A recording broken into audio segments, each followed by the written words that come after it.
नमस्कार मित्रों, आज के वीडियो में आप सभी का स्वागत है। आज हम जानेंगे कृषि बिल आखिर है क्या और फिर इसके पास होने के बाद इसका इतना विरोध क्यों है। पहले लोकसभा में पारित होने के बाद अब दो कृषि बिल भारी हंगामे के बीच राज्यसभा में भी पारित हो गए हैं। किसानों को इससे फ़ायदा होगा, लेकिन राज्यों को इससे नुकसान होता दिख रहा है।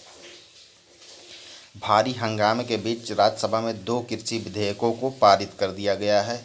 इसमें दो बिल है। पहला है कृषक उत्पाद और व्यापार एवं वाणिज्य विधेयक 2020। दूसरा है कृषक सशक्तिकरण एवं संरक्षण, कीमत आश्वासन समझौता और कृषि सेवा दर करार विधेयक 2020। प्रस्तावित कानून का उद्देश्य किसानों को अपने उत्पाद नोटिफाइड एग्रीकल्चर प्रोड्यूस से संबंधित है। इससे किसानों को क्या फ़ायदा होगा, आइए जानते हैं इससे किसानों को होने वाले फ़ायदे के बारे में। क्या क्या फ़ायदे हो सकते हैं।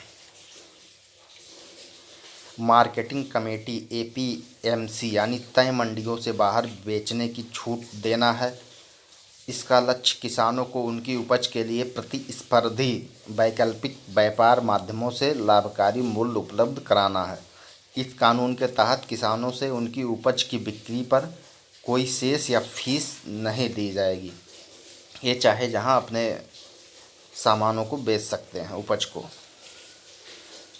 यह किसानों के लिए नए विकल्प उपलब्ध कराएगा, उनकी उपज बेचने पर आने वाली लागत को कम करेगा, उन्हें बेहतर मूल्य दिलाने में मदद करेगा। इससे जहां ज़्यादा उत्पादन हुआ है, उन क्षेत्र के किसान कमी वाले दूसरे प्रदेशों में अपनी कृषि उपज बेचकर बेहतर दाम प्राप्त कर सकेंगे। यानी कि इससे देश के सभी किसानों को पहले की तुलना में अधिक फ़ायदा होगा। फिर इसका इतना विरोध क्यों है, आइए ये भी जानते हैं कि कृषि बिल पास होने के बाद इसको लेकर संसद से लेकर सड़कों तक इतना विरोध आखिर क्यों हो रहा है, इसके बारे में चर्चा करते हैं। यदि किसान अपनी उपज को पंजीकृत कृषि उपज मंडी समिति के बाहर बेचते हैं तो राज्यों को राजस्व का नुकसान होगा, क्योंकि वे मंडी शुल्क प्राप्त नहीं कर पाएंगे। ये नुकसान हो गया। यदि पूरा कृषि व्यापार मंडियों से बाहर चला जाता है तो कमीशन एजेंट बेहाल होंगे। लेकिन इससे भी महत्वपूर्ण बात यह है कि किसान और विपक्षी दलों को यह डर है कि इससे अंततः न्यूनतम समर्थन मूल्य एमएसपी आधारित खरीद प्रणाली का अंत हो सकता है और निजी कंपनियों द्वारा शोषण बढ़ सकता है।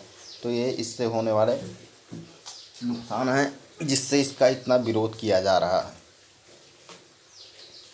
किसान अनुबंध विधेयक 2020, आइए जानते हैं इसके बारे में। कृषक सशक्तिकरण एवं संरक्षण, कीमत आश्वासन समझौता और कृषि सेवा पर करार विधेयक 2020। इस प्रस्तावित कानून के तहत किसानों को उनके होने वाले कृषि उत्पादों को पहले से तय दाम पर बेचने के लिए कृषि व्यवसायी फर्मों, प्रोसेसर, थोक विक्रेताओं, निर्यातकों या बड़े खुदरा विक्रेताओं के साथ अनुबंध करने का अधिकार मिलेगा।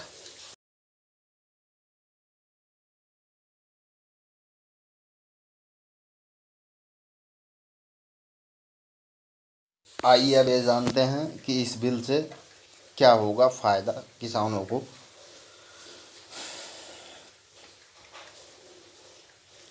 इससे किसान को का अपनी फसल को लेकर जो जोखिम रहता है वह उसके उस खरीदार की तरफ जाएगा जिसके साथ उसने अनुबंध किया है। उन्हें आधुनिक तकनीक और बेहतर इनपुट तक पहुंच देने के अलावा यह विपणन लागत को कम करके किसान की आय को बढ़ावा देता है। तो सवाल फिर ये उठता है कि आखिर इसका इतना विरोध क्यों है। तो आइए जानते हैं इसके विरोध का कारण। किसान संगठनों और विपक्षी दलों का कहना है कि इस कानून को भारतीय खाद्य व कृषि व्यवसाय पर हावी होने की इच्छा रखने वाले बड़े उद्योगपतियों के अनुरूप बनाया गया है। यह किसानों की मोल तोल करने की शक्ति को कमज़ोर करेगा। इसके अलावा बड़ी निजी कंपनियों, निर्यातकों, थोक विक्रेताओं और प्रोसेसर को इस कृषि क्षेत्र में बढ़त मिल सकती है।